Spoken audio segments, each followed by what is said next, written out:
Hello and welcome to Midway Tech Channel. Today we're going to talk about the i5-8600 non-K and the Gigabyte B360M motherboard. With graphic card availability being, somewhat better, I wanted to pair these up and see what kind of performance we get.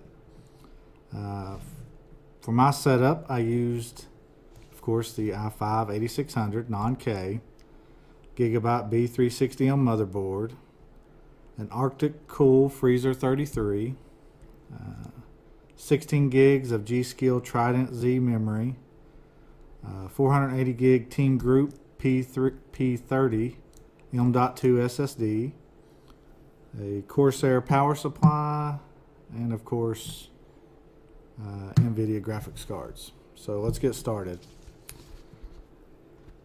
To start with, I used a 1050 Ti, which is a great starter graphics card. First game tested is Assassin's Creed Origins. Using the built-in benchmark, on ultra settings we get 38 frames per second. If you have to have 60 frames, then you'll need to drop down to the lowest settings. I'm not as picky as most and would honestly play somewhere in between. Next, I ran the Heaven benchmark on Ultra and got an average frame rate of 37. I mainly ran this benchmark because Jay's 2 cents likes to run it. Lows were down to 22 frames. Highs went up to 80 frames. I didn't run any other quality settings and just wanted to use this one as a comparison. For Ashes of the Singularity, we get 25 frames per second with quality set to crazy. With this combo, you'll want to drop the quality levels quite a bit since in tense areas your frame rate will drop considerably more. To average over 60 frames, you'll need to go all the way down to the low setting. And I would stick to a quality level no higher than high myself. For Rise of the Tomb Raider, you pretty much play at whatever quality setting you want. Ultra plays just fine for me, but I would get an occasional stutter, and high settings play just fine. If you want to average above 60 frames, then you'll need to drop to medium settings, but at high settings you're really close. Mankind Divided has the worst all-around benchmarks of the games tested. With ultra settings, we only averaged 27 frames per second and just broke 30 with very high settings. You really need to drop down to medium settings for a good gaming experience, and even at low settings we can't average above 60 frames. Now we jump to the GTX 1060 3 gig version. Here we see a good jump in benchmark numbers. At the time of this recording, it's a $60 jump from the 1050 Ti to the 3 gig GTX 1060, and in my opinion, if your computer is capable, I would pay the extra $60 to get it.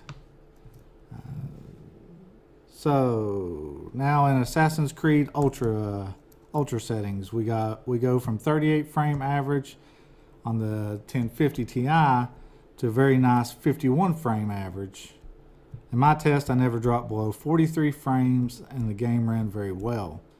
If you do want over 60 frame average though, you will need to run the game at high settings, although very high is close to 60 frames.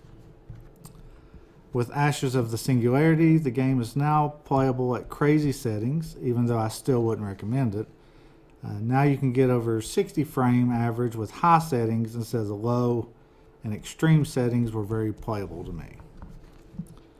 Once again, with Rise of the Tomb Raider, you can play any quality settings you want, with Ultra averaging over 60 frames and breaking 100 frame average with low settings. I did get a seldom stutter when playing on Ultra, maybe due to the lower VRAM, but nothing horrible, and it played great on high settings. Now with Mankind Divided, I got 41 frame average on Ultra setting with a low that stayed above 30 frames. To get 60 frames, you'll need a medium setting, although high is very close, with very high being very playable. Now we jump over to the 6 gig version of the GTX 1060. As I look at prices today, the 6 gig version is $70 more than the 3 gig version. This would be a difficult decision for me. For that $70 premium price difference, I personally don't think it's worth it. You'll see in the charts below. Starting with Assassin's Creed, we get 7 more frames at ultra setting and 5 more frames at very high, although we do break the 60 mark at that point instead of high with the 3 gig version. At low to high settings, it's just a 3 frame difference. On the Heaven benchmark, we get 4 more frames on average, but I did notice a jump in minimum frames, likely due to the lower VRAM. Excuse me. With the Rise of the Tomb Raider, basically just add 10% more frames to the top quality level, but we were already over 72 frames, so is it worth $70 to get to 81 frames on Ultra? With Mankind Divided, we get 2 to 5 more frames down the board, so the difference is minimal. With the 6 gig 1060, I think the only reason to get it is for fear that future games may utilize that extra VRAM. Most people think that if that's the case, that the 1060 isn't really powerful enough to take advantage of it and will run at lower settings anyway, which I agree. I would definitely prefer to get the 6 gig version, but not for $70 more. If you can find it for a smaller price premium, then by all means get it. For that peace of mind. Otherwise, the 3 gig version should be fine. Now we're going into the more premium video cards. The 1070 and above is not likely to be put in a system like this, with most getting at least a K model i5 or an i7, but we'll look at the numbers just in case you have a system like this and run across a great deal on a used card. For the Assassin's Creed, you'll see that the ultra settings, we get over 60 frames with the 1070, and the minimum actually didn't go below 67 frames. Of course, as we go up to better cards, the frames gets higher, but not drastically. We actually max out at 82 frames with the 1080 Ti, so for this rig and game combo, a 1070 really is as high as you need to go. With Ashes of the Singularity, once again, we get a good jump when we get to the 1070, but it takes the 1070 Ti before our average is above 60 frames. You will get an average of 79 frames with the 1080 Ti, but for the price premium between the 1070 and 1080 Ti, doesn't seem worth it.